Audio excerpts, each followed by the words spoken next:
आजचा कार्यक्रम हा चौथा कार्यक्रम आहे या सेमिनार मधला. सर्वात पहिले आपण मंदारलेल्यांची रूपरेषा या कार्यक्रमाची होती तो कार्यक्रम पाहिला. त्याच्यानंतर नचिकेत फडक्यांनी स्वयंरोजगार या विषयावर आपलं व्याख्यान दिलं. मागच्या वेळेचा जो कार्यक्रम होता तो शैलेश मनोहर यांनी व्यापार या विषयावर आपल्याला मार्गदर्शन केलं. आणि आज आपल्या कार्यक्रमामध्ये अमित घैसास महाराष्ट्राचे लघुउद्योग भारतीचे सदस्य महाराष्ट्राच्या कमिटीवर ते आहेत आणि त्यांचे 3 ते 4 वेगवेगळे उद्योग आहेत. स्टॅटफील्ड, मिनीलेक, यशप्रभा ग्रुप हा त्यांचा मेनली मोठा ग्रुप आहे. त्याच्या अंडर 3 ते 4 कंपन्यांमध्ये त्यांची ऍक्टिव्हिटी चालते. विरंगुटला त्यांची फॅक्टरी आहे आणि म्हणजे त्यांचा हा फॅमिली बिझनेस आहे, पण त्यांनाही आता जवळजवळ 20 ते 25 वर्ष या व्यवसायाचा पूर्ण अनुभव आहे. तर आज अतिशय महत्वाच्या विषयावर ते आपल्याला मार्गदर्शन करणार आहेत. उद्योग या विषयावर आज आपण त्यांचं मार्गदर्शन आपल्याला मिळणार आहे. तर मी अमितचं स्वागत करतो आणि त्याला पुढचा कार्यक्रम हँडओव्हर करतो. थँक्यू. थँक्यू मनोज. नमस्कार.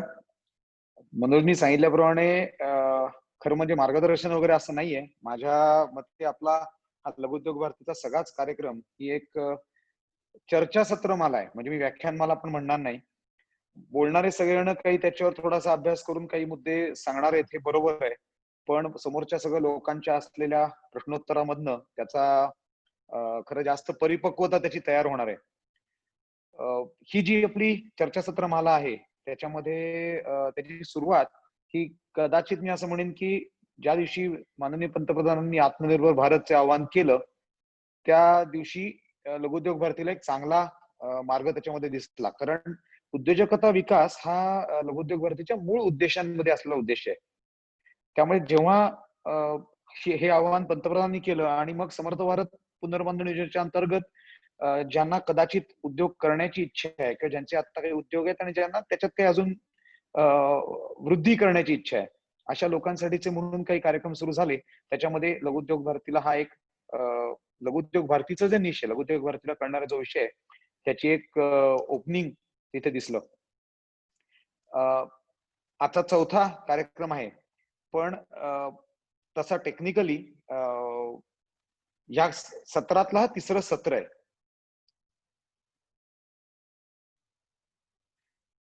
मी आज जे बोलणार आहे ते उद्योग काय असतो असा खरं तो विषय आहे. पण खरं उद्योग आणि भरपूर स्ट्रॉंग लिंक आहे. म्हणजे आपण असा विचार नाही करू शकत की उद्योग हा उद्योजकाशिवाय काय आहे किंवा उद्योजक हा उद्योगाशिवाय काय आहे. ह्या दोन्ही गोष्टी आपल्याला आउट करता येत नाहीत. आणि म्हणून त्याचं इंग्लिश ट्रान्सलेशन नाही म्हणणार मी, पण रिप्रेझेंटेशन म्हणेन एंटरप्राइज याच्यामध्ये मी करायचा प्रयत्न केलाय.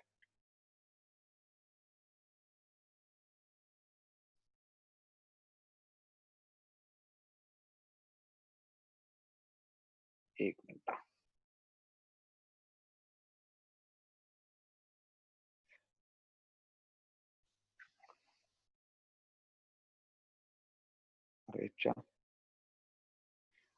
याच्यामध्ये आपण उद्योगाची व्याख्या करताना खरं म्हणजे उद्योगाचे आपल्याकडे 3 टाईप म्हणतात. उद्योगाचे नाही, व्यवसायाचे 3 टाईप म्हणतात. आज हे 3 प्रकार म्हणजे स्वयंरोजगार असेल, व्यापार असेल किंवा उद्योग असेल, हे एका प्रकारचा व्यवसाय आहे. बिझनेस हा सेट म्हणजे त्याचे सुपर सेट आहे आणि हे 3 त्याचे सबसेट्स आहेत.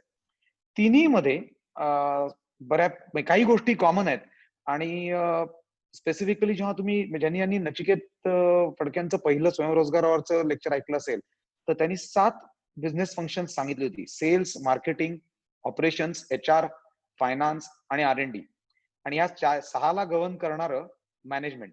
ही 7ही फंक्शन्स या तिन्ही प्रकारच्या व्यवसायांना लागू असतात. आता फरक असा असतो की या ठिकाणचा जो प्राइम मूव्हर आहे, जो कर्ता आहे, त्याचा फोकस कदाचित या 3 स्तरांवरच्या व्यवसायांमध्ये वेगवेगळा असतो. स्वयंरोजगारामध्ये नचिकेतने त्या दिवशी मांडलंच होतं की सगळेच फंक्शन्स हे कदाचित तो एकच माणूस करत असतो, पण कित्येक वेळा डिपेंडिंग ऑन तो काय करतो, म्हणजे त्याची सर्व्हिस काय आहे, त्याचं प्रॉडक्ट काय, त्याच्याप्रमाणे त्यातल्या कुठल्या तरी 2 फंक्शन्सवर म्हणजे सेल्स मार्केटिंग फंक्शन इन्व्हेरिएबली केलं जातं.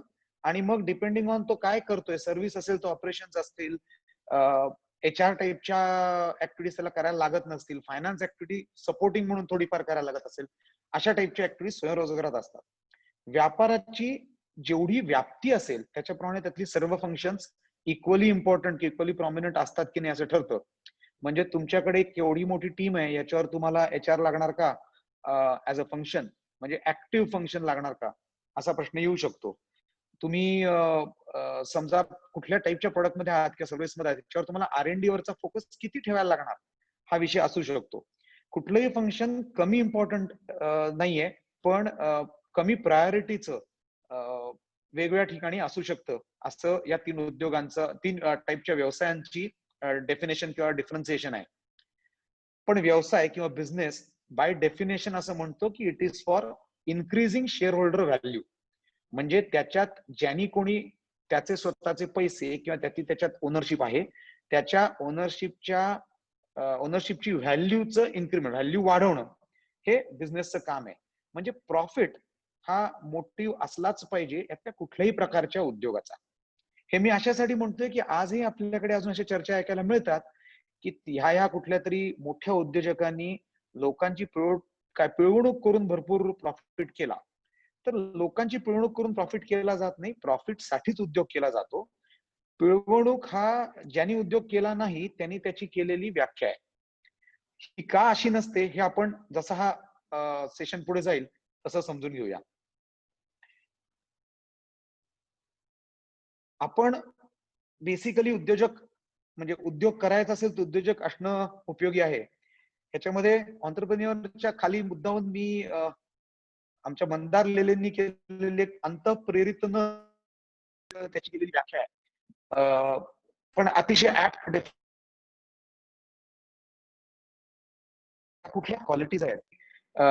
सेल्फ मोटिवेटेड असणं म्हणजे स्वयंप्रेरित असणं हे सगळ्यात कदाचित महत्वाच्या किंवा पहिल्या महत्वाच्या क्वालिटीज पैकी एक क्वालिटी आहे. आता स्वयंप्रेरणा म्हणजे काय म्हणायला लागेल, तर मला कोणीतरी म्हणतंय की तुला आता उद्योग केला पाहिजे, तुझ्याकडे जरा पैसे साठलेले दिसत आहेत तर ते तू इन्व्हेस्ट कर आणि एक उद्योग कर. तर असं वाटलं म्हणून एखादा माणूस उद्योग करू शकतो अशी अशी असे चान्सेस नाहीत. उद्योग करू शकेल, सक्सेसफुल करू शकेल असे चान्सेस नाहीत. उद्योग करायची स्वतःची इच्छा आणि स्वतःचा त्याच्यामधला असलेला इंटरेस्ट हा खूप जास्त महत्वाचा असतो. विदाउट सेल्फ मोटिवेशन, कोणीतरी सांगितलं उद्योग केले लोकांनी उद्योग सुरू करून परत बंद केलेत आणि त्यांच्या स्वभावाला, म्हणजे त्यात रॉंग किंवा राईट काही नाही, पण त्यांच्या स्वभावाला अनुरूप असा त्याच्यानंतरचा कुठला तरी जॉब असेल किंवा कुठलं बाकीचं काही काम त्यांनी म्हणजे मे बी काही एनजीओ असतील अशा टाईपचं कामही त्यांनी सुरू केलेलं आहे. दुसरा महत्वाची क्वालिटी इनोव्हेटिव्ह असणं अशी आहे. इनोव्हेटिव्ह असणं याचा अर्थ कित्येक वेळा असं वाटतं की इनोव्हेशन हा शब्द आपण ऐकला की आपल्याला वाटतं की त्याच्यामध्ये म्हणजे कुठला तरी प्रॉडक्ट डेव्हलप करता आला पाहिजे, कुठले तरी एखादा नवीन गुड्स ही बाजारात आणता आली पाहिजे. तर इनोव्हेशन हा नेसेसरीली प्रॉडक्टशी रिलेटेड नाही.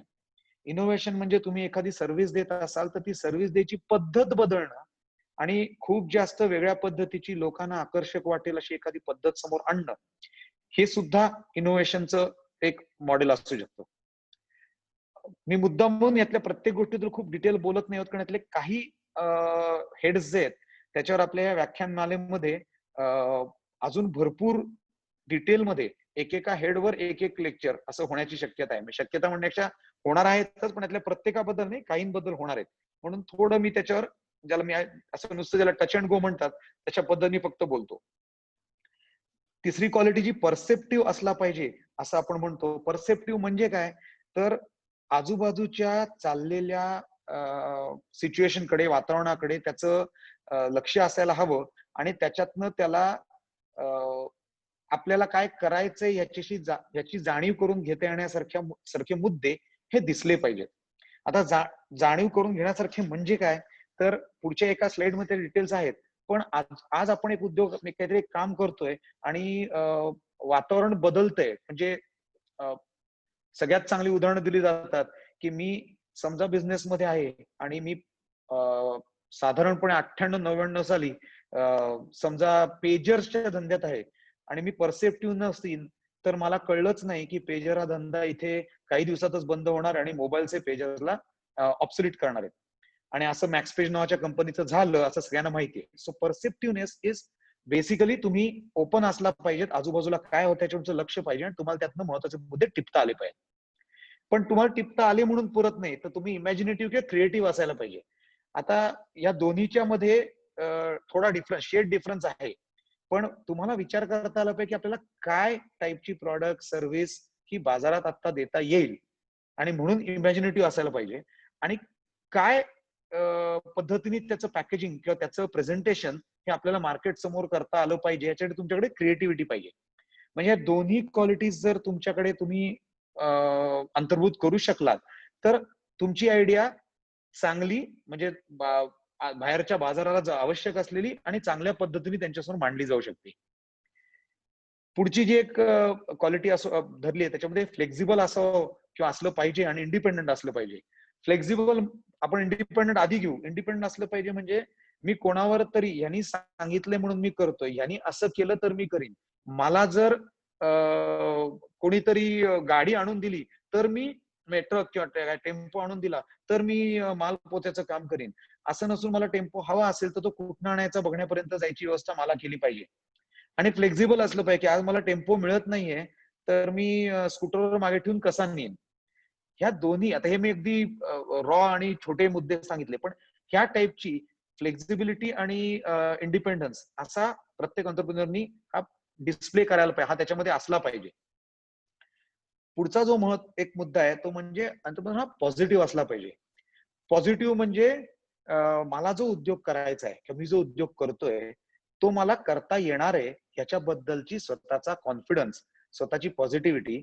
आणि ऑब्व्हियसली मी असं म्हणतोय की हे दैवाधारित नाही, तर त्याचा पुरेसा अभ्यास झालेला असणं अपेक्षित आहेच. पण पॉझिटिव्हली अभ्यास केला असेल तर मला हे का करता येणार आहे असे मुद्दे सापडतात. त्याच्यात निगेटिव्हिटी आली तर का करता येणार नाही असे मुद्दे सापडतात. तो उद्योजकाला पॉझिटिव्ह असणं आवश्यक असतं आणि परसिव्हरंट असू शकतो, म्हणजे चिकाटी पाहिजे.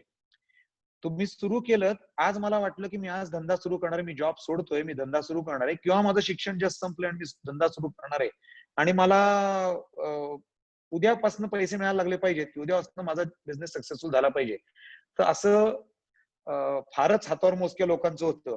जास्त लोकांच्या बाबतीत पहिले अनेक दिवस हे गटांगळ्या खाण्यामध्ये जातात आणि त्याच्यातनं होणाऱ्या शिक्षणातनं, त्याच्यातनं परसिव्हरंटली चिकाटीने चिकटून राहिलेल्या माणसांचा धंदा उत्तम चालतो.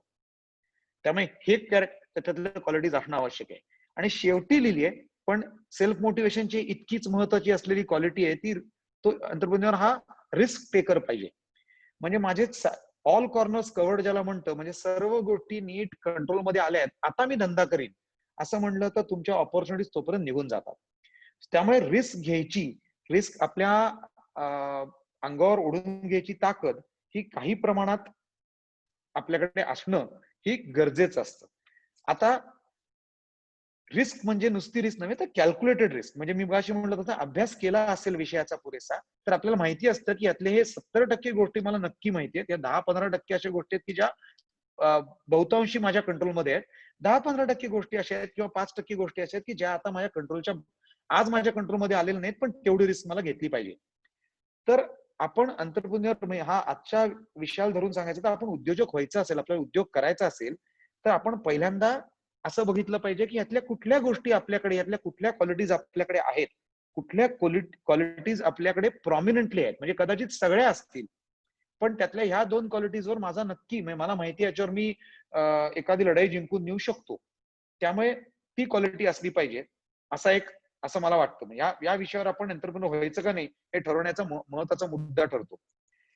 याच्या बरोबरीने एक मुद्दा परत नचिकेत फडक्यांनी पहिल्या लेक्चरमध्ये असं म्हटलं होतं की आपल्याला एंटरप्रेन्योर का व्हायचंय, याचा ड्राईव्ह काय हा पण महत्वाचा असतो. इथे मी त्या क्वालिटीज घेतल्या, ड्राईव्ह म्हटला नाही, पण ड्राईव्ह खरंच काही असू शकतो की मला मी 5 वर्षांनी मला पुण्यातल्या एका काय मोठ्या घरामध्ये राहताना बघतोय आणि त्यामुळे मला करायचंय, असंच उदाहरण नचिकेतनी दिलं होतं. किंवा माझ्याकडे 25 माणसं कामाला असली पाहिजेत, कमीत कमी 25 लोकांना मी जॉब देऊ शकलो पाहिजे असं मी बघतोय, हे असू शकतं. किंवा आज माझी परिस्थिती खूपच वाईट आहे किंवा माझ्या आई बाबांनी खूप हलाखीत जीवन काढले, मी त्यांना आणि माझ्या पुढच्या पिढ्यांना हलाखीत जीवन काढू देणार नाही, असंही असू शकतो, पण एक कुठला तरी ड्राईव्ह हा आपला त्याच्या मागे असला पाहिजे. हा ड्राईव्ह, या क्वालिटीज आणि सेल्फ मोटिवेशनचा चीच छटा आपण म्हणू असलेलं पॅशन. म्हणजे सेल्फ मोटिवेशन हे कुठल्याही एका गोष्टीचं असू शकतं, कुठल्याही 10 गोष्टींचं असू शकतं, पण मला कुठली तरी एका विषयात काम करायची मनापासून म्हणजे तळमळ आहे, इच्छा आहे, किंवा काय त्याला आपण काय ध्येय आहे असं म्हणू, ध्यास लागलाय असं म्हणू. अशा पद्धतीने आपण कुठल्या तरी एका गोष्टीसाठी जर पॅशनेट असू, तर त्या पॅशन आणि त्या मग सेल्फ मोटिवेशन ऑब्व्हियसली असतं, पण त्या पॅशनमुळे आणि ह्या क्वालिटीजचा चांगला वापर केल्यामुळे आपण उद्योजक होण्याकडे किंवा होण्यासाठी लायक आहोत अशी आपल्याला जाणीव नक्की होते. एक चेष्टेचा विषय म्हणून, पण सध्या पेपरात किंवा काही ठिकाणी आपल्याला अशा पेपरात नाही डायरेक्टली, पण ऑनलाईन तर नक्की ऍड बघायला मिळतात. जेव्हा स्पेसिफिकली रिझल्ट लागतो त्याच्यानंतर काही दिवसात की मार्क कमी पडलेत, नोकरी मिळत नाहीये का, मग उद्योजक व्हा आणि चांगले मार्क मिळालेल्या नोकरीला ठेवा. तर इतकं ते सोपं काम नाहीये. म्हणजे उद्योजक होणं हा अशी एक वाक्य वाचलं उद्योजक झालो असं नाहीये. रादर मी असं म्हणेन कदाचित की ज्याला कमी मार्क पडलेत तो उद्योजक होण्यासाठीच करेक्ट आहे असं नक्की म्हणू नये. म्हणजे तो नाही असं मला म्हणायचं नाही, कारण मार्क एकमेव गोष्ट नाही सक्सेसचं पॅरामीटर. पण मार्क मिळवण्यासाठी लागणारा फोकस त्यावेळेला त्या रिस्पेक्टिव्ह स्टुडंटनी दाखवलेला असतो, म्हणून तो मार्क मिळवतो. आणि फोकस शिवाय मात्र कुठल्याच बाबतीतली सक्सेस मिळत नाही. तेव्हा तुम्हाला एंटरप्रेन्योर व्हायचं असेल, उद्योजक व्हायचं असेल, तरी फोकस हा पार्ट त्यातला तुम्हाला नक्की लागणार आहे. मार्कच महत्वाचे नाही सांगण्यासाठी आपल्याकडे सगळ्यांना माहिती असलेली खूप उदाहरणं आहेत. म्हणजे एज्युकेशन सोडून फेसबुक सुरू करणारे किंवा मायक्रोसॉफ्ट सुरू करणारे बिल गेट्स आणि मार्क झुकरबर्ग पण आहेत, आणि भरपूर चांगलं शिकून एक एक स्टेप चढत चढत जाऊन आज गुगलचा अध्यक्ष म्हणून बसलेला सुंदर पिचाई पण आहे.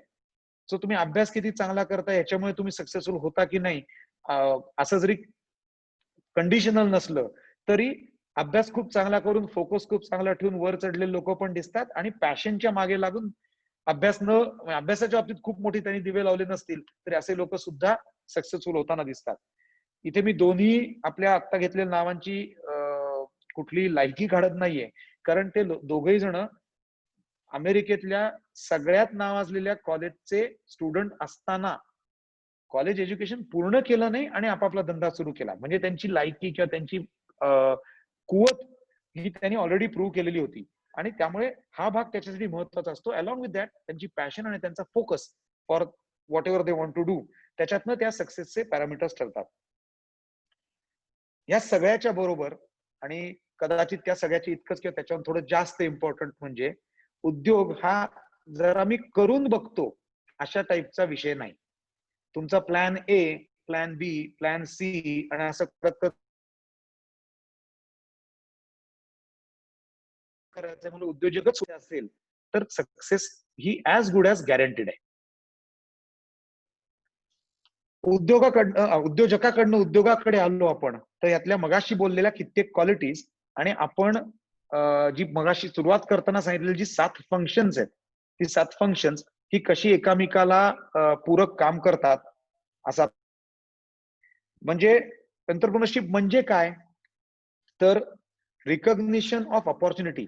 रिकॉग्निशन ऑफ ऑपॉर्च्युनिटी म्हणजे तुम्हाला बाजारामध्ये किंवा एकूण तुम्हाला उद्योग करण्यासाठी कशातला उद्योग आपल्याला करायचा आहे याची संधी ओळखता येणं. आता याच्यात बरेच प्रकार असू शकतात. म्हणजे आपल्याला एखादा इनोव्हेटिव्ह प्रॉडक्ट किंवा सर्व्हिस सुचणं की जी बाजारातली एखादी नीड, एखादी गरज ही भागवते, किंवा बाजारात असलेलेच म्हणजे काय वेफर्स वेफर्स तयार करण्याचा धंदा आहे. आज 15 ब्रँड आहेत वेफर्सचे, मला 16वा करायचा आहे, असं पण असू शकतं. सो या दोन्ही प्रकारच्या, कारण म्हणजे बाजारात जरी 15 ब्रँड असतील तरी 16ला जागा एवढं मार्केट आहे, असा रिसर्च जर त्याचा असेल किंवा असा आपला त्याच्याबद्दलचा केलेला माफक रिसर्च असेल तरी सुद्धा त्याच्याकडे आपण जाऊ शकतो. त्या दोन्ही टाईपच्या म्हणजे ज्याला इनोव्हेटिव्ह प्रोडक्ट ऑर सर्व्हिस किंवा me too product or service असं जे म्हणतात, ह्या दोन्ही मध्ये ऑपॉर्च्युनिटी शोधता येते, शोधली पाहिजे म्हणजे धंदा करताना. अजून एक ज्याला आपण सेग्रिगेशन म्हणू ते असू शकतं. एक म्हणजे बाजारात एखादी गरज आज आहे, ती गरज आपण भागवण्याचं प्रॉडक्ट किंवा सर्व्हिस डेव्हलप करतोय किंवा बाजारात आणतोय. दिस इज ज्याला आपण satisfying an existing market need, म्हणजे बाजारातली असलेली एखादी गरज आपण क्षमवतोय असं म्हणूया. किंवा दुसरी गोष्ट क्रिएटिंग अ मार्केट नीड असं असू शकतं.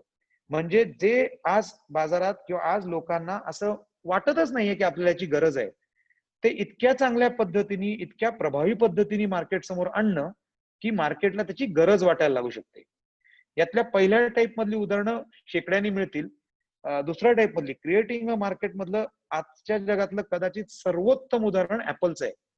म्हणजे फोन किंवा आयपॉड किंवा आयफोन आणताना समजा जेवढा विचार किंवा जेवढी त्यांनी मार्केट नीड सॅटिस्फाय केली असेल, तेवढी आयपॅड आणताना मार्केट नीड नावाची कन्सेप्ट नव्हतीच. आयपॅड हे प्रॉडक्ट हे त्यांनी फक्त आणि फक्त स्वतःच्या जीवावर मार्केट तयार करून मग ती नीड बाजारात तयार केली आणि जोरात त्याच्यावर सक्सेस मिळवली.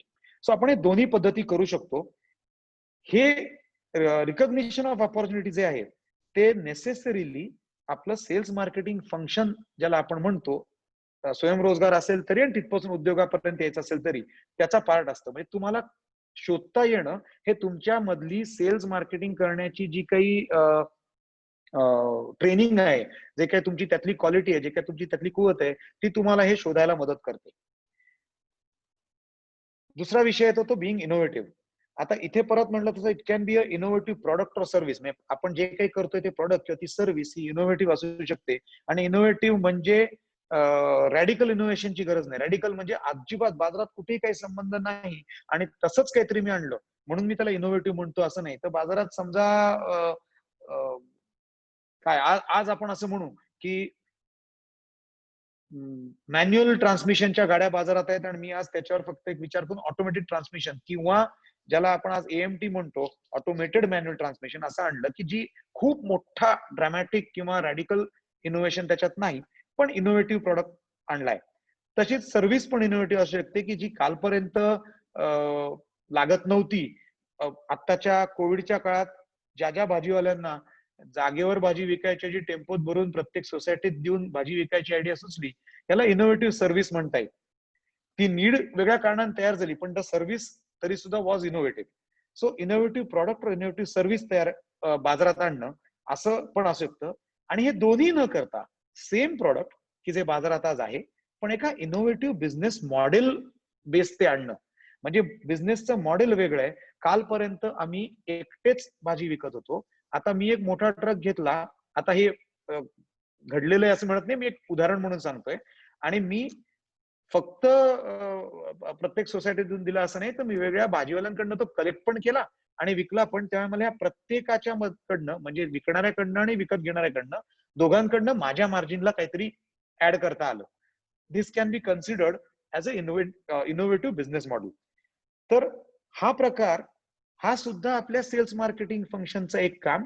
आणि प्रॉडक्ट सर्व्हिस मधलं इनोव्हेशन असेल तर R&D फंक्शन मधलं काम म्हणून काम करतो. हे सगळं जे काय आपण करतोय, पण इनोव्हेशन असेल in product, in service, in business model, त्याच्यामध्ये एक महत्वाची गोष्ट आहे की आपण एंटरप्रेन्योरशिपला आपण बरोबर डिरेक्शननी चाललोय की नाही कळायला. आणि ती म्हणजे तुम्हाला एका प्रश्नाचं उत्तर देता आलं पाहिजे. इंग्लिशमध्ये खूप चांगलं याचं वाक्य ऑलरेडी आहे म्हणून इंग्लिशमध्ये म्हणूया. पण what do you bring to the table असं म्हणतात. म्हणजे ऑलरेडी हा बिझनेस चालू आहे, तुम्ही वेगळं काय आणलं, तुम्ही आलात म्हणून याच्यात ऍडिशन काय झाली, ही जर आपल्याला आयडेंटिफाय करता आलं की इथे माझ्याकडनं हे वेगळं मी देऊ शकतोय, की ज्याला शैलेश मुनोरांनी बोलताना युएसपी, युनिक सेलिंग पॉइंट असं म्हटलं होतं. तर मी काय आणतो या सगळ्या सिच्युएशन, या डीलमध्ये मी वेगळं काय आणलं, माझं युनिक काय, हे आपल्याला कन्सर्न तिथे नक्की मांडता आलं पाहिजे. तिसरी गोष्ट एंटरप्रेन्योरशिपची असते की तुम्हाला रिस्क घेता आली पाहिजे. आता रिस्क हे नेसेसरीली मॅनेजमेंट फंक्शन आहे. म्हणजे पहिल्या दिलेल्या 6 फंक्शन्सचा नसून त्याला कव्हर करणाऱ्या मॅनेजमेंट फंक्शनचा पार्ट आहे. पण रिस्क म्हणजे मगासपासून जे मी म्हणतोय की ती अभ्यासलेली कॅल्क्युलेटेड रिस्क असणं अपेक्षित आहे. मला वाटलं मी इथे खड्डा होता, मी त्याच्यात उडी मारली, त्याच्याऐवजी मी किती खड्ड्यात उडी मारली तर माझे पाय तुटणार नाहीत याचा विचार करून, कॅल्क्युलेट करून, काय अजून त्याची ताकद आजमावून मग उडी मारणं, याला कॅल्क्युलेटेड रिस्क म्हणतात. कॅल्क्युलेटेड रिस्कचा त्याची दुसरी बाजू ही अशी पण असते की तुम्ही एवढीच रिस्क घेता आणि एवढीच रिस्क घेतली पाहिजे की त्या रिस्क मधनं तुम्ही समजा फेल गेलात तर तुम्ही पडलात तरी परत उभं राहू शकला पाहिजेत. आता ही खूप थिन लाईन आहे. म्हणजे साधारण जर तुमच्यातली उद्योजकतेची आस म्हणू आपण किंवा ती अर्ज खूप स्ट्रॉंग नसेल तरी आपली टेकिंग रिस्कची लाईन आपण खूप अलीकडे ओढतो आणि त्याच्यात जाऊन पोहोचू शकतो की ऑल कॉर्नर्स कव्हर्ड असतील तर मी उडी मारीन. तुमची जेवढी ती अर्ज जास्त असेल तेवढी तुम्ही थोडीशी रिस्क जास्त घ्यायला तयार होता. ही लाईन करेक्ट पद्धतीने मेंटेन करणं आणि अननेसेसरी क्रॉस न करणं हे समजणं म्हणजे कॅल्क्युलेटेड रिस्क आणि हे ते मॅनेजमेंट फंक्शन म्हणून आपण एंटरप्रिनरशिपचं करू शकलो पाहिजे. पुढचे फंक्शन जो दोन आहेत ते फायनान्स मॅनेजमेंट, रिसोर्स मॅनेजमेंटचे. फायनान्स मॅनेजमेंट मध्ये बेसिकली 3 पार्ट आहेत. रेझिंग फायनान्स म्हणजे पहिल्या लेक्चर पासून पहिल्या यातल्या आपल्या व्याख्यानमालेच्या किंवा चर्चा सत्राच्या पहिल्या सत्रामध्ये आपण असं म्हणतोय की कित्येकांना असं वाटतं की माझ्याकडे पैसे नाही आहेत, नाही तर मी नक्की धंदा केला असता. आणि त्या दिवशी नचिकेत म्हटला की तुम्ही कुठल्याही मुरब्बी उद्योजकाला विचारा आणि तो सांगेल की पैसे उभं करणं सगळ्यात सोपं काम आहे. पण ते अगदी बरोबर आहे.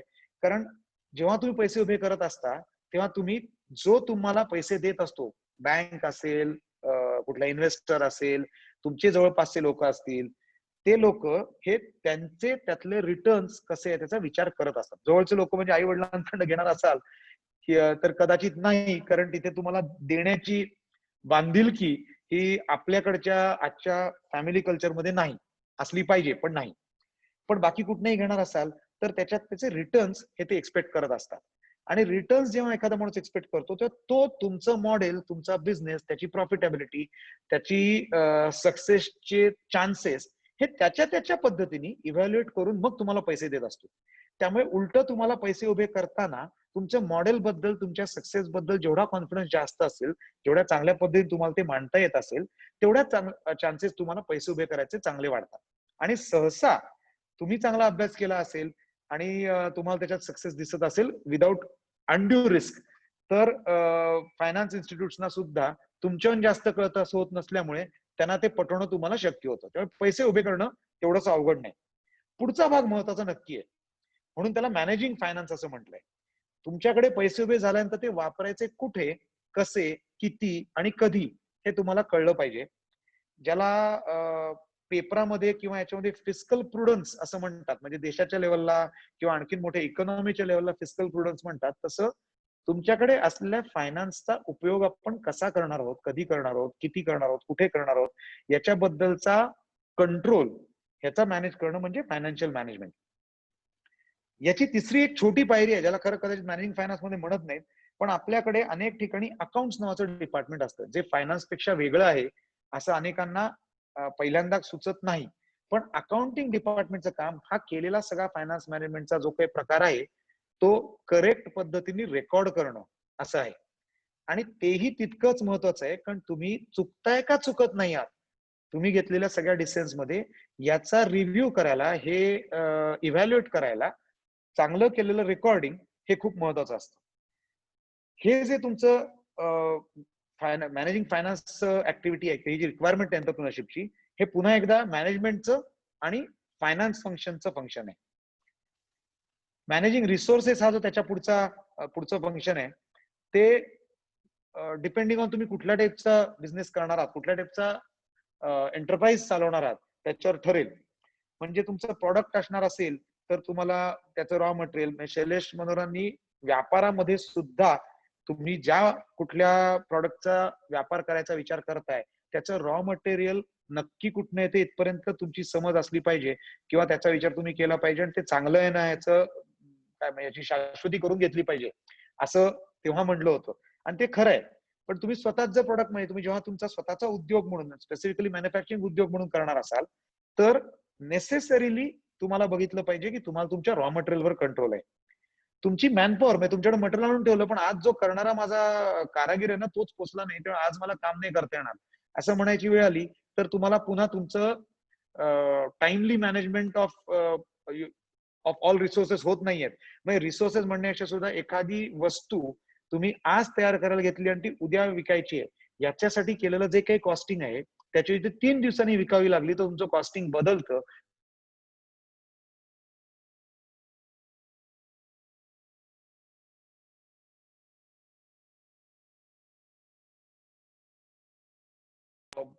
झाल्यावर होते ती आधी होण्याची गरज असते. लॉस हा मी एक शब्द वापरला म्हणून, पण समजा लॉस नाही पण इज ऑल्सो लॉस. त्यामुळे असं नक्की आहे की मॅनेजमेंट ऑफ रिसोर्सेस करते रिअल तुमची मॅनपॉवर, त्याला लागणारे सुद्धा टूल्स मशीन्स असतील तर टूल्स मशीन्स, आणि कित्येक ठिकाणी तुम्ही काय करता याच्यावर अवलंबून आहे. पण तुम्हाला जेवढी जागा लागते, म्हणजे परत शैलेशनी सांगताना सांगितलं होतं की तुम्हाला स्टॉकिंग इन्व्हेंटरी किती ठेवायची याचा विचार तुम्हाला करता आला पाहिजे, आणि ती इन्व्हेंटरी रोल पण करता आली पाहिजे. तर याची सगळी management is management of resources. हे मॅन्युफॅक्चरिंग साईडला. सर्व्हिसेस असतील तर सर्व्हिसेस बरोबर समजा काही गुड्स त्याच्यावर जात असतील, म्हणजे समजा आता सर्व्हिस रिपेअर सर्व्हिस देत असाल तर spares can be the goods that you store, तर त्याची इन्व्हेंटरी मॅनेजमेंट, तुमच्या मॅनपॉवरची इन्व्हेंटरी मॅनेजमेंट, ही सगळी मॅनेजमेंट मॅनेजिंग रिसोर्सेस मध्ये येतात.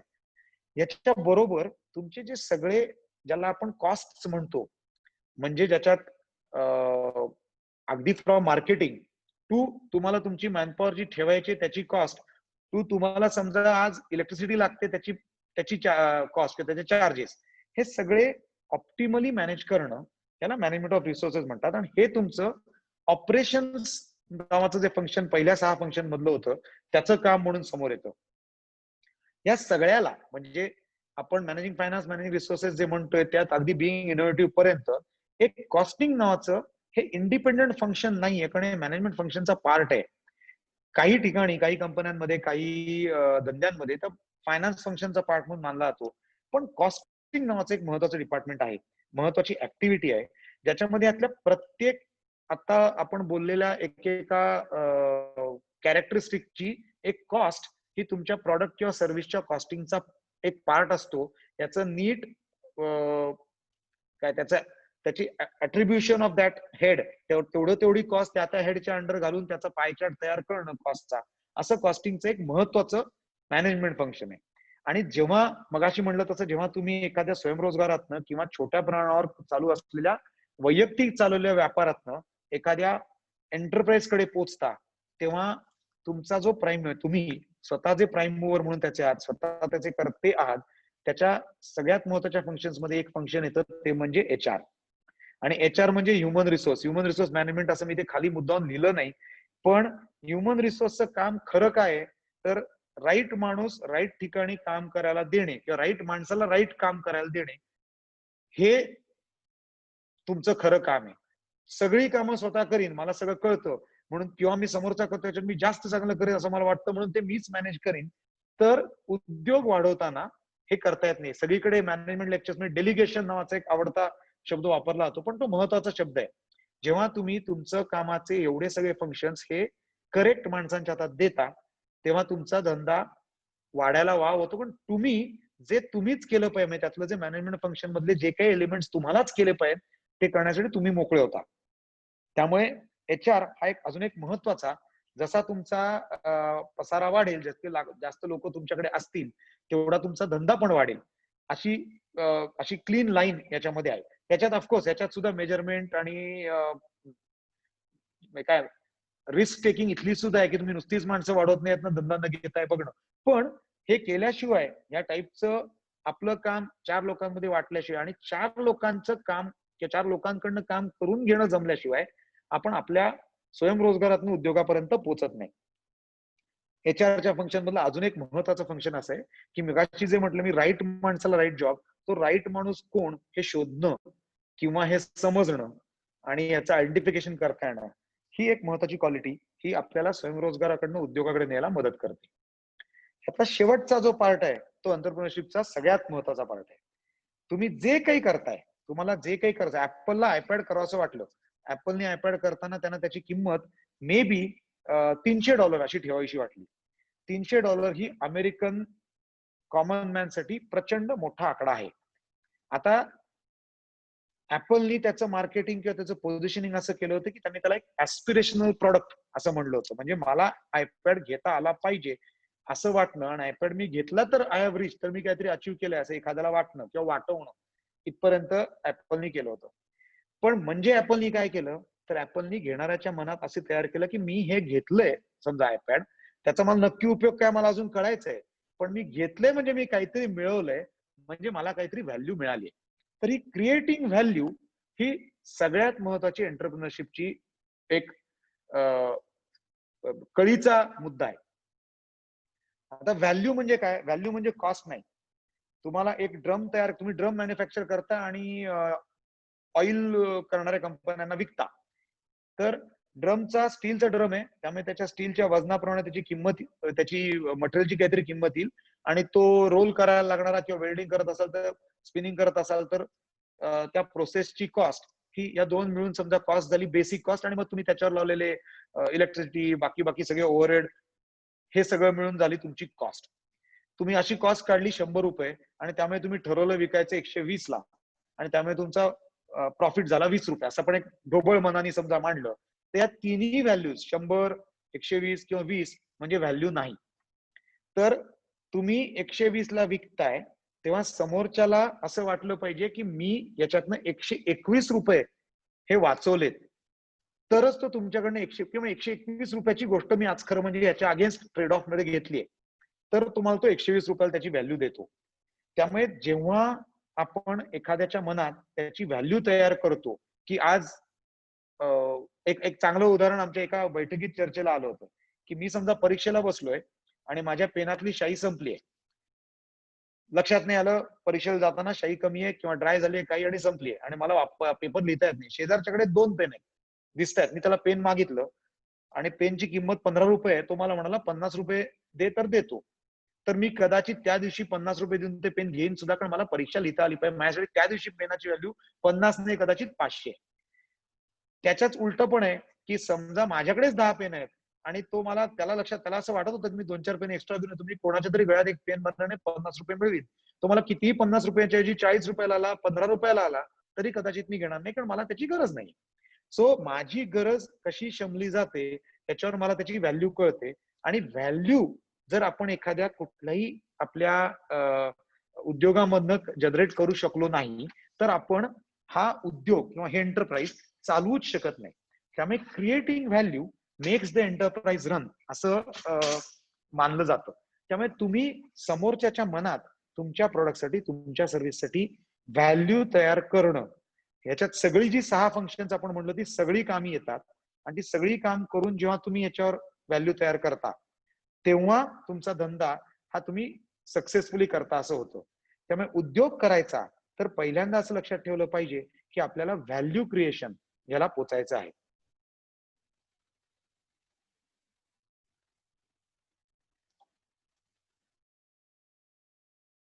आजच्या ह्या सगळ्या उद्योगाच्या जे काय बोलायचं त्याच्याबद्दल म्हणलं तर आम्हाला आज सगळीकडे, स्पेशली ज्यांना नव्याने उद्योग सुरू करायचा आहे, त्यांच्या असा एक फील असतो की मला खरं सांगा की मी काय करू, मी नक्की तो उद्योग नीट करेन. किंवा मला पैसे कमी पडतायत, मला पैसे उभे करून द्या, तर मी तो नक्की उद्योग चांगला चालवीन. तर मला वाटतं की या सगळ्यापेक्षा आपण ह्या 3 गोष्टी जर समजून घेतल्या, की मला कशाची तरी पॅशन आहे, मला कशाचं तरी सेल्फ मोटिवेशन आहे आणि म्हणून मला तो उद्योग करायचा आहे. मला कुठला तरी ड्राईव्ह आहे, मला काहीतरी एक अचिव्हमेंट गाठायची आहे, त्याचा मार्ग म्हणून मला उद्योग सगळ्यात चांगला मार्ग वाटतो, म्हणून मला उद्योग करायचा आहे. आणि तिसरं म्हणजे मी जे काही तयार करणार आहे किंवा मी जी काही सर्व्हिस देणार आहे, त्या सर्व्हिसची व्हॅल्यू मी समोरच्याच्या बाजारामध्ये किंवा समोरच्याकडे इतक्या चांगल्या पद्धतीने मांडू शकतो की त्यामुळे मला मिळणारे 100 रुपये त्या वस्तूबद्दल, त्या सर्व्हिस बद्दल, हे त्या माणसाला 100 रुपयापेक्षा जास्तचा आनंद देऊन जातात. हे ज्या दिवशी आपल्याला करायला जमेल त्या दिवशी आपल्याला उद्योग करणं जमेल असं मला वाटतं. याच्यानंतर मला वाटतं आपण काही प्रश्न असतील तर त्याच्यासाठी प्लॅटफॉर्म ओपन करूया. नचिकेत. आपण प्रश्न विचारू शकता. चॅट बॉक्सवर प्रश्न विचारा किंवा हात रेज हँड असा ऑप्शन आहे. मी त्या व्यक्तीला अनम्यूट करीन आणि मग आपण प्रत्यक्ष प्रश्न घेऊ शकतो. कोणालाही उद्योग या विषयावर जर काही प्रश्न असेल तर चॅट बॉक्सवर टाईप करावं किंवा रेज हँड ऑप्शन आहे तो वापरला तरी आपल्याला अनम्यूट करून प्रश्न विचारता येईल अमितला सरळ.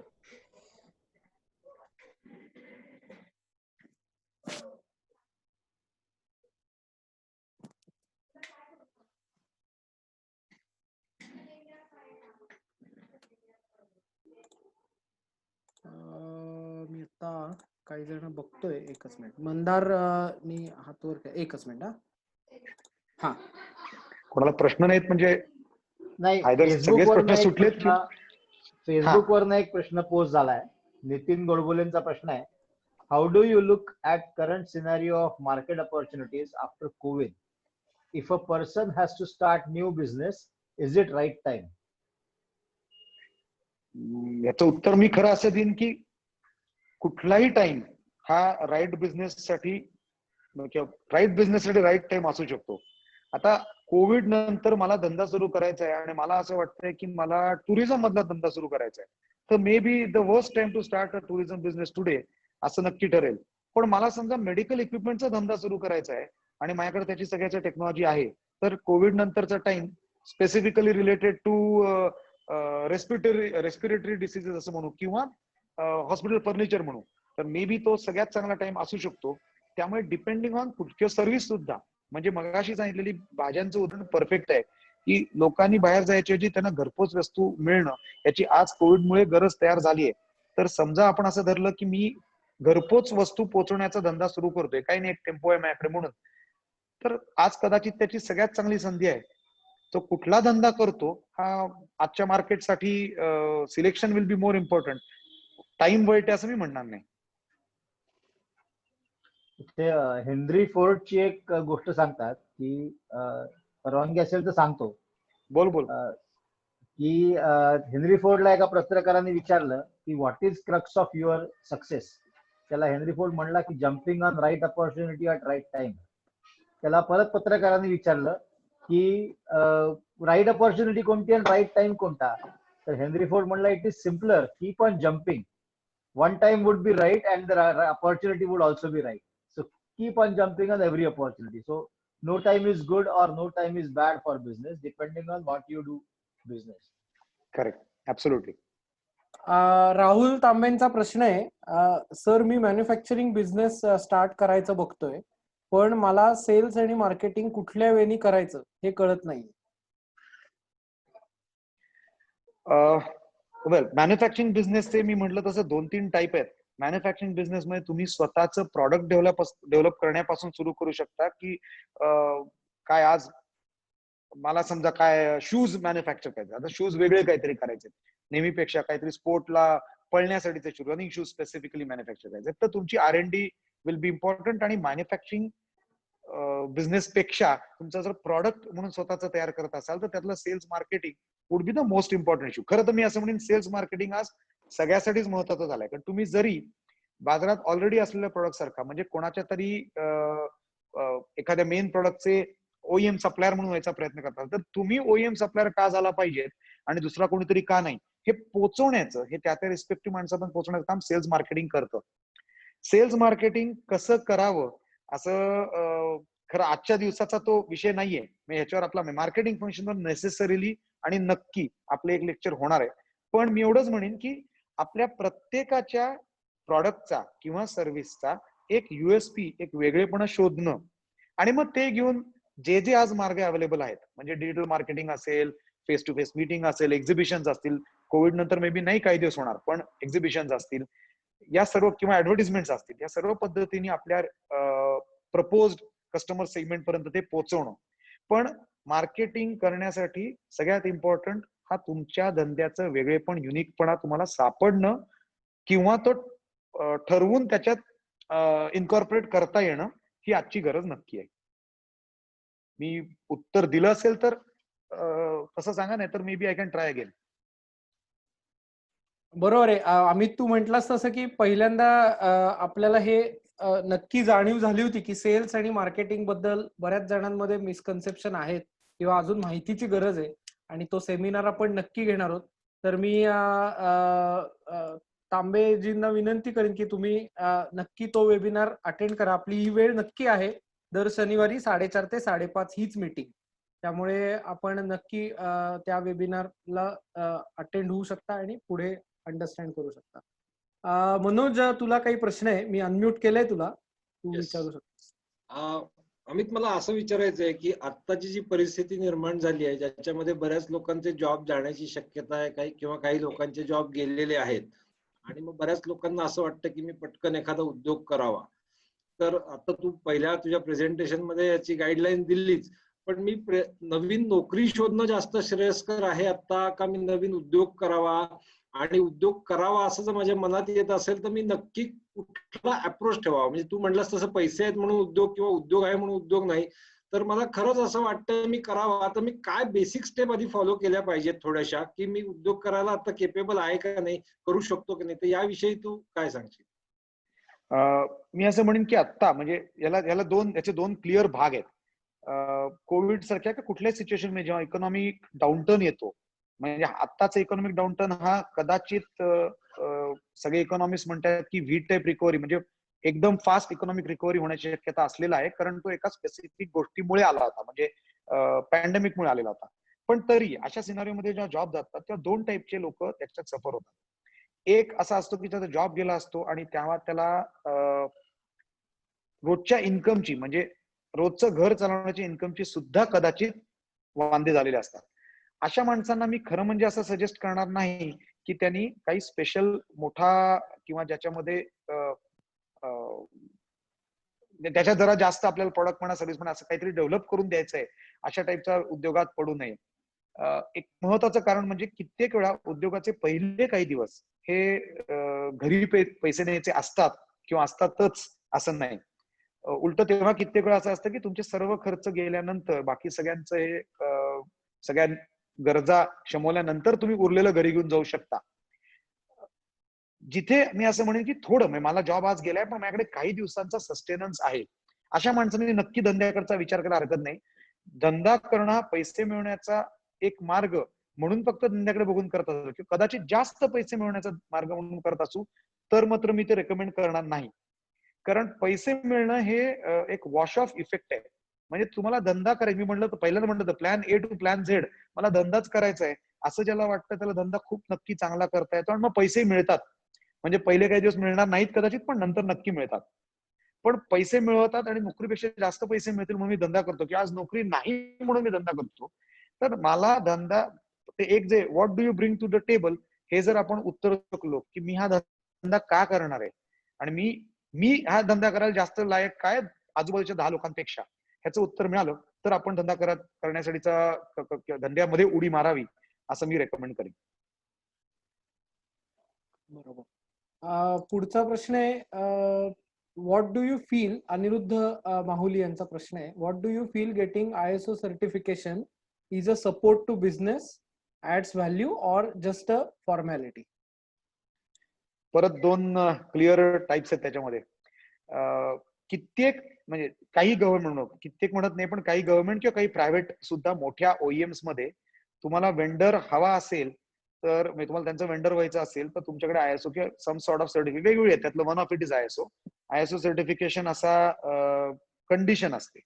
आजकाल 5,000 रुपयाला ISO सर्टिफिकेशन मिळतं सुद्धा. म्हणजे ही कंडिशन सॅटिस्फाय करायची असेल तर त्यासाठी तसं सर्टिफिकेशन जरूर घ्यावं. मी पुन्हा personally I don't recommend that. त्याचा उपयोग काही नाहीये. एखादं टेंडर एखादी ऑर्डर मिळण्यासाठी होईल कदाचित, पण ते फसव आहे. ISO सर्टिफिकेशन हे तुमची on development, system oriented development, म्हणजे मग आपण जे कदाचित स्वयंरोजगार टू उद्योग असं म्हणतोय, त्याच्यामध्ये जेव्हा तुम्ही 10 माणसं मॅनेज करताय तेव्हा 10 माणसांनी एकाच सिस्टीम मधनं काम करावं याची गाईडलाईन, याचं मॅपिंग हे ISOच्या सिस्टीम मधनं करता येतं. त्यामुळे ISO सर्टिफिकेशन हे उद्योग एका यंत्रणेतनं चालवायला उपयोगी पडणारं फंक्शन आहे. आणि समजा तुम्हाला उद्योग नीट पद्धतीने चालला नाहीये किंवा एक दोन त्यातले कुठले तरी पॅरामीटर्स तुम्हाला हवे तितके चांगले नाहीये, तर ते आयडेंटिफाय करायला आणि त्याची मेजरमेंट करून त्याच्यावर काउंटर काढायला उपयोग करून देणारं सर्टिफिकेशन आहे. आज हे करावं का, तर तुम्ही धंद्याच्या कुठल्या स्टेजला आहात त्याच्यावर सर्टिफिकेशनच्या मागे जावं का नाही असं मी म्हणेन.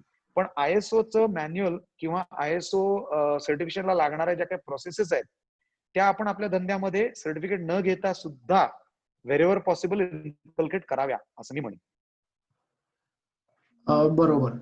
पुढचा शैलेशजींचा प्रश्न आहे, I am doing life insurance, health insurance, mutual fund as a finance advisor from last 5 years. How to increase this business right now in this situation? तर थोडक्यात कन्सल्टेशन कडून उद्योगाकडे किंवा स्वयंरोजगाराकडून उद्योगाकडे अशी वाटचाल थोडक्यात त्यांना अपेक्षित आहे.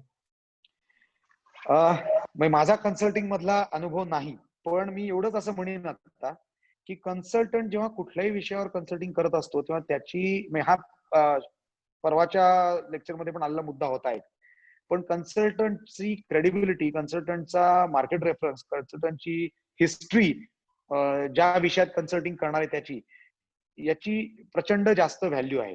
म्हणजे तुम्हाला कन्सल्टिंग करायचंय आणि तुम्ही ज्याचं कन्सल्टिंग करताय किंवा ज्या विषयाबद्दलचं कन्सल्टिंग, लाईफ इन्शुरन्स बद्दल समजा तुम्हाला काही त्याच्यात कन्सल्टिंग करायचं असेल, तर तुमच्या कन्सल्टिंग मधनं फायदा झालेले 4 केस हिस्ट्रीज तुमच्या समोर असतील सांगायला, तर तुमचा धंदा वाढण्याची शक्यता जास्त आहे.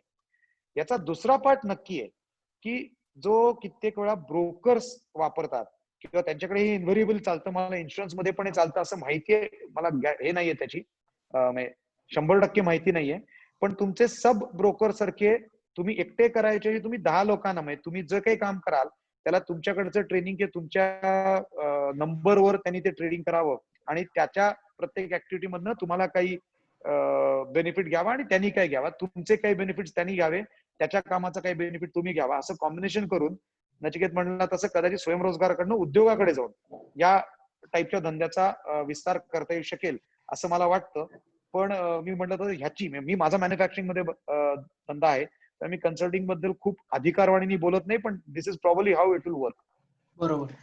ट्रेनिंग आणि कोचिंग बिझनेस जे असतात ते जनरली अशा पाथकडे जातात की एकटाच माणूस पहिला ट्रेनर, जसं मी माझं सांगितलं होतं की एकटाच मी ट्रेनर होतो आणि नंतर आता माझी 6 जणांची ट्रेनिंगची टीम आहे. म्हणजे एका ट्रेनर पासून उद्योगाकडे असं नक्की जाता येतं. त्याच्यासाठी मला वाटतं थोडंसं अॅक्युमन पाहिजे आपल्याकडे टीम हँडल करण्याचं आणि आपल्याला तो बिझनेस हा सगळ्या फंक्शन्स मध्ये ऑपरेटिव्ह होण्याचं. तर ते मला वाटतं होऊ शकतं, आपण एकाकडनं अनेकांकडे जाऊ शकतो. एक प्रश्न मध्ये मिस झाला, advocate Shailendra Deshpande, how it is important to invest in IPR like trademark, patent, design and copyright, are they important for any business? They absolutely are. म्हणजे मी त्याच्या परत असं म्हणेन की स्पेसिफिकली तुमचे प्रॉडक्ट जिथे आहे, काही सर्व्हिसेस बद्दल पण आहे, पण जिथे प्रॉडक्ट आहे तिथे आयपीचा उपयोग नक्की आहे. आयपीचा उपयोग 2 टाईपच्या, म्हणजे आता मी छोटी म्हणजे MSME सेगमेंट मधली कंपनी असेल तर होणारा उपयोग आणि लार्ज कंपनी असेल त्याच्यामध्ये थोडं सेग्रिगेशन करतो. MSME ची कंपनी जर असेल तर तुम्ही तुमच्या प्रॉडक्टवर आयपी नक्की घ्यावा, आणि ते कारण हे कदाचित तुमचं कोणी कॉपी करून धंदा पुढे करणार नाही असं म्हणण्यापेक्षा सुद्धा तुमच्यापेक्षा कुठली तरी मोठी तुमची कॉम्पिटिटर कंपनी उद्या तेच प्रोडक्ट स्वतः करून त्याचा आयपी टेस्ट करून तुम्ही त्यांना कॉपी करताय असा तुमच्यावर आरोप करू शकणार नाही. सो तुमचं आयपी, तुमचं पेटंट हे तुम्हाला त्याच्यापासून प्रोटेक्ट करू शकतं. जेवढी मोठी कंपनी तेवढा तो हा बदलत जातो की माझं जेवढं मी R&D मध्ये भरपूर पैसे घातलेत आणि मी एक प्रोडक्ट डेव्हलप केलं की एक सर्व्हिस डेव्हलप केली आणि ती आता लोकांनी तसं मॉडेल वापरू नये म्हणून मी आयपी घेऊन ठेवावा. हा झाला आयपी ऍज इन पेटंट साठी. ट्रेडमार्क साठी मी असं म्हणेन की ट्रेडमार्क घेण्यामध्ये तुम्ही पहिल्यांदा तुमचं ब्रँड बिल्डिंग हे करणं आणि as you go on to grow your brand, म्हणजे तुमचा ब्रँड ओळखला जायला लागला की तुम्ही नक्की ट्रेडमार्क घेऊन ठेवलं पाहिजे. कारण तुमचा जसा, म्हणजे आपण हे सगळ्या ठिकाणी वाचत असतो की पेप्सी लिहायच्या ऐवजी एक अक्षर वाढवायचं, SS करायचं आणि तसंच अजून एक पेप्सी विकायचं समजा, किंवा खरे सगळ्याच म्हणजे एव्हरी ब्रँड याच्यामध्ये आपण स्लाइट व्हेरिएशन करून तेच नाव देऊन त्याच टाईपचं पॅकिंग करून तुम्ही केलेल्या आजपर्यंतच्या कामाचा वॉश ऑफ इफेक्ट हे तुमचे छोटे आणि ज्याला आपण अनस्क्रुपुलस म्हणू असे कॉम्पिटिटर्स हे त्याचा फायदा घेऊ शकतात. पण ह्या सर्व गोष्टी या तुमचा ब्रँड ह्या एस्टॅब्लिश, मगाशी सगळ्या याच्यामध्ये कदाचित मार्केटिंग या विषयाचा पार्ट म्हणून राहिला बोलायचा असा विषय, पण ब्रँड बिल्डिंग हा उद्योगाची एक महत्वाची गोष्ट, जसं इनोव्हेशन आहे तसं ब्रँड बिल्डिंग एक उद्योगाची महत्वाची गोष्ट, महत्वाचा पैलू नक्की आहे. आणि तिथे एका लेवलपर्यंत तुमच्या स्वतःच्या ब्रँडची, तुमच्या प्रोडक्टची क्रेडिबिलिटी, हिस्ट्री तयार झाल्यावर तुमचा ब्रँड तुम्हाला प्रोटेक्ट करणं महत्वाचं होतं. तो तुमच्या उद्योगाच्या आयुष्यामधल्या किंवा कुठल्या पायरीवर, कुठल्या टप्प्यावर हे करायचं एवढंच आपल्याला फक्त चॉईस करायचा विषय. पण if you ask me, in my opinion हे ऍब्सोल्युटली इम्पॉर्टंट आहे. बरोबर. ह्याच रिलेटेड एक प्रश्न होता, थोडंसं असं मी म्हणेन, म्हणजे त्यांना व्यवसाय सुरू करायच्या आधी शशिकांत संत विचारतायत, स्वतःचा ट्रेडमार्क रजिस्ट्रेशन करूनच व्यवसाय सुरू करावा की व्यवसाय वाढला की ट्रेडमार्क रजिस्ट्रेशन करावं, म्हणजे आधी कोंबडी का आधी अंड, असा तो. नाही, याच्यात मी खरं असं म्हणेन की अनलेस तुमचा ट्रेडमार्क मध्ये म्हणजे तुम्ही जो काही धंदा जो काही करायचा विचार करताय त्याच्यामध्ये अगदी एक्सेप्शनल काहीतरी कॅची किंवा one and only kind of तुम्हाला ट्रेडमार्क सुचलाय असं जर नसेल, म्हणजे असं मला खरं उदाहरण म्हणून आता काही आठवत नाहीये की या धंद्यासाठी हाच कसा बरोबर होता, पण असं काहीतरी नसेल की तुमचं नाव वाचल्यानंतर कळतं की हाच धंदा असला पाहिजे, असं जर काही नसेल तर आधी ट्रेडमार्क करत बसणं म्हणजे ती कॉस्ट खूप मोठी असं नाही, पण प्रोसेस नक्की मोठी आहे. बरोबर. कधी प्रोसेस करत बसणं वर्थ आहे असं मला नाही वाटत. धंद्यात उडी म्हणजे आपण नेहमी फॉर्म अँड फंक्शन म्हणतो किंवा कर्मणा शुद्धी म्हणतो, तसं काम करत करत आपण त्याच्यामध्ये ट्रेडमार्क आणू शकतो असं मला वाटतं. बरोबर. ऍक्च्युली याच्या रिलेटेड एक उदाहरण आहे, आपल्या म्हणजे आमच्या ओळखीचे एक जण होते, त्यांचा कॉम्प्युटरचा खूप मोठा म्हणजे 1995-96 पासून ते कॉम्प्युटरच्या व्यवसायामध्ये होते, पण त्यांनी स्वतःचं कधीच रजिस्ट्रेशन केलं नव्हतं व्यवसायाचं. आणि जवळजवळ 10 का 12 वर्षांनी हा आनंद माहूरकर जे आपले ऍडव्होकेट आहेत आपल्या ग्रुपमध्ये, त्यांनी हा किस्सा सांगितला होता. त्यांनी जवळजवळ 10 का 12 वर्षांनी त्यांना असं लक्षात आलं की त्यांच्याच नावानी एक जण रजिस्टर्ड आणि ट्रेडमार्क करून एक व्यवसाय करतोय आणि तो कंपन्यांना ती कंपनी असल्यासारखं भासवून तो व्यवसाय करण्याचा प्रयत्न करतोय.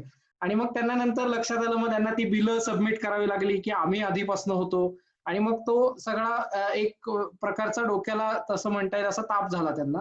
तर आपण नक्की एक 2-3 वर्ष झाल्यावर, मी असं केलं होतं 2013ला मी व्यवसाय चालू केला, पण 2017ला माझ्याकडे रजिस्टर्ड ट्रेडमार्क आलेला होता, कारण मी 2015ला जेव्हा हे ठरवलं की आता हे आपल्याला पुढे न्यायचंय, त्या क्षणी मी ते रजिस्टर्ड आणि ट्रेडमार्क साठी मी नक्की अप्लाय केलं होतं. तर अशाच पद्धतीने जावं असं माझं पण म्हणणं असेल. आपला प्रॉडक्ट किंवा आपली सर्व्हिस ही बाजारात आता उभी राहिलेली आहे किंवा काय म्हणता येईल त्याला नावारूपाला आली असं म्हणलं की ट्रेडमार्क कडे वळावं हे नक्की. अगदी बरोबर. अजून कोणाला काही प्रश्न आहेत? मला वाटतं हा एक प्रश्न राहिला आहे, थोडासा ऑनलाईन ट्रेडिंग संदर्भातला आहे, पण मी तो प्रश्न विचारतो. त्यांचं नाव मला कळत नाही कारण नंबर आलाय तिथे. मी ऑनलाईन ऑर्गॅनिक व्हेजिटेबल्स आणि फ्रूट गेन्स अँड पल्सेसचा बिझनेस करण्याचं ठरवलं आहे, कशा प्रकारे सुरू करता येईल? म्हणजे त्याच्यासाठीची ऑनलाईन काही रजिस्ट्रेशन असतात का किंवा असं काही असतं का? तर त्याबद्दल तुलाही काही माहिती असेल तर तू नक्की सांग. नाही म्हणजे एक तर असा त्याची कम्प्लीट एका पानात उत्तर द्या आंतरिक ब्रीफ टाईपची अशी त्याची कुठली हे नाही. मी एवढंच म्हणेन की तुम्ही उद्योग सुरू करताना हा पार्ट सगळा जो आहे तो मला असं वाटतं की अगदी आपल्या MSME मिनिस्ट्रीच्या साईटवर जाऊन किंवा वेगवेगळे म्हणजे खरं म्हणजे अनेक गव्हर्नमेंट डिनोटेड साईट्स आहेत, वेबसाईट्स आहेत, ज्याच्यावरनं तुम्हाला त्याची काही माहिती मिळू शकते. पण त्याच्या बरोबरीने त्याचे पुढचे आणि मागचे दोर घट्ट झालेत का असं नक्की बघा, कारण ऑनलाईन ट्रेडिंग किंवा ऑनलाईन सेलिंग याच्यामध्ये ऍग्रिगेटर टाईपचा रोल येतो आणि तो करताना तुमचा ओन त्याच्यावरचा कंट्रोल हा कसा एस्टॅब्लिश करणार हा क्रिटिकल फॅक्टर राहील. तुम्ही तुमच्या नावाने करणार असाल तर, आणि नुसतेच समजा याचा माल त्यामध्ये पोहोचवण्याचं काम करणार, where is not going to be your product your brand, तर मे बी त्याचे काही कमी पॅरामीटर्स काही प्रमाणात कमी जास्त करून तुम्हाला धंदा सुरू ठेवता येईल. मी तुमच्या प्रश्नाचं उत्तर दिलं नाहीये मला माहितीये, पण त्याचं उत्तर नाहीये माझ्याकडे डायरेक्ट. नाही, मला असं वाटतंय की आपल्यापैकी जे कोणी आता ह्या विषयात तज्ञ असतील ते मला वाटतं तुम्हाला कनेक्ट होतील. तुमचा नंबर इथे चॅटबॉक्सवर किंवा युट्यूबला तुम्ही सबस्क्राईब केलं आणि तिथल्या एखाद्या कमेंटवर जरी आपण हा प्रश्न आणि आपला नंबर टाकला तरी कोणीतरी आपल्याला नक्की कनेक्ट होईल. युट्यूब चॅनलची लिंक मी दिली आहे, सगळ्यांनी युट्यूब चॅनलला सबस्क्राईब करा, कारण दर आठवड्याचा जो व्हिडिओ आहे तो दर आठवड्याला अपलोड होणार आहे आणि आपण हा परत नंतर बघू शकता, आपल्या मित्रांबरोबर शेअर करू शकता, आपल्या सगळ्या कुटुंबियांबरोबर सुद्धा शेअर करू शकता. त्यामुळे नक्की आपल्या युट्यूब व्हिडिओला लाईक, शेअर, सबस्क्राईब करा, कमेंट करा आणि जास्तीत जास्त लोकांपर्यंत आपण पोहोचण्याचा प्रयत्न करतोय या माध्यमातून. त्याला सुद्धा आपली मदत होईल. मंदार, येस, मी तुला अनम्यूट केलंय. आत्ताच नचिकेतने सांगितल्याप्रमाणे आता आपले 3 जे सलग सेशन झाली ते स्वयंरोजगार, व्यापार आणि अमितने आज सांगितलेलं उद्योग याची इंट्रोडक्शन अशा प्रकारची होती. याच्या पुढचे जे लेक्चर सिरीज आहे ती आपली एक एक स्टेप की कोणकोणत्या फेज मध्ये आपण उद्योग सुरू करू शकतो, कसा सुरू करायचा, काय काय करायचं, त्याची पहिली स्टेप कोणती, दुसरी स्टेप कोणती, या संबंधीची माहिती ही आपल्याला स्टेप बाय स्टेप आणि मग त्याच्या अनुषंगाने येणारे सगळे प्रश्न की मार्केटिंग कसं करायचं, प्रोडक्शन प्लॅनिंग कसं करायचं, अशा प्रकारचे जे उद्योगाकरता लागणारे जे सगळे कॉम्पोनंट्स आहेत ते त्याच्याबद्दलची ट्रेनिंग प्रोग्राम हे पुढच्या शनिवारपासून आपले होणार आहेत. तर त्याच्याकरता त्याच्यामध्ये हे जे सगळे प्रश्न आहेत की ऑनलाईन सेलिंग कसं करायचं, मार्केटिंग कसं करायचं, स्ट्रक्चर्ड मार्केटिंग कसं करायचं, ऑर्गनायझेशनल डेव्हलपमेंट कशी करायची, हे सगळे विषय आपण एक एक करून त्याच्यामध्ये घेणार आहोत. तर ज्यांना ते शिकून घ्यायची इच्छा असेल, माहिती घ्यायची इच्छा असेल किंवा आपल्या माहितीत कोणाला सांगायची इच्छा असेल तर जरूर लिंक शेअर करा, नाहीतर फेसबुक लाईव्ह आपण लघुउद्योग भारत पुणे याच्या पेजवरती करणारच आहोत. एवढं सांगायचं होतं मला. धन्यवाद. मनोज, तुला अनम्यूट केलंय बहुतेक. मी एकच मिनिट, मी अनम्यूट करतो.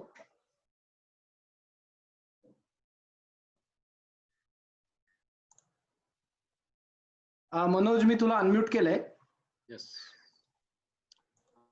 अजून काही प्रश्न नसतील तर मग आपण कार्यक्रमाची वेळ ही संपलेली आहे आपली. हो. आणि जास्तीत जास्त लोकांपर्यंत ही लिंक शेअर करा मंदारनी सांगितल्याप्रमाणे, कारण ही पूर्णपणे विनामूल्य अशी वेबिनार आहे. जास्तीत जास्त लोकांना याचा फायदा घेता यावा. नॅचरली फेसबुक आणि युट्यूबवर आहेच आणि तिथे भरपूर लोक याचा फायदा घेत आहेत. मागचे तिन्ही प्रोग्राम जवळजवळ लोकांनी 5 ते 6 हजार लोकांनी हे बघितलेले आहेत आणि आता ते वाढतच चालले. पण अतिशय चांगला कार्यक्रम लघुउद्योग भरतीतर्फे घेण्याचा प्रयत्न करतोय. तर तुमचे फीडबॅक आम्हाला कळवा. कुठला स्पेसिफिक विषय तुम्हाला याच्यात घ्यावा असं वाटत असेल तर तसंही सांगायला हरकत नाही. आणि मला वाटतं आजचाही कार्यक्रम आम्ही अतिशय छान झालेला आहे आणि लोक त्याचा नक्कीच त्यांना सर्वांना त्याचा उपयोग झाला असेल आणि होईल. आणि एवढं बोलून मी माझं बोलणं थांबवतो आणि कार्यक्रम संपला असं जाहीर करतो.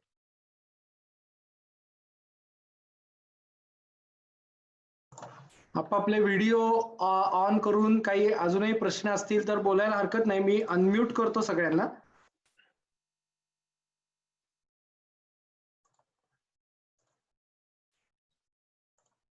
एकच मिनिट, मी अनम्यूट करतोय.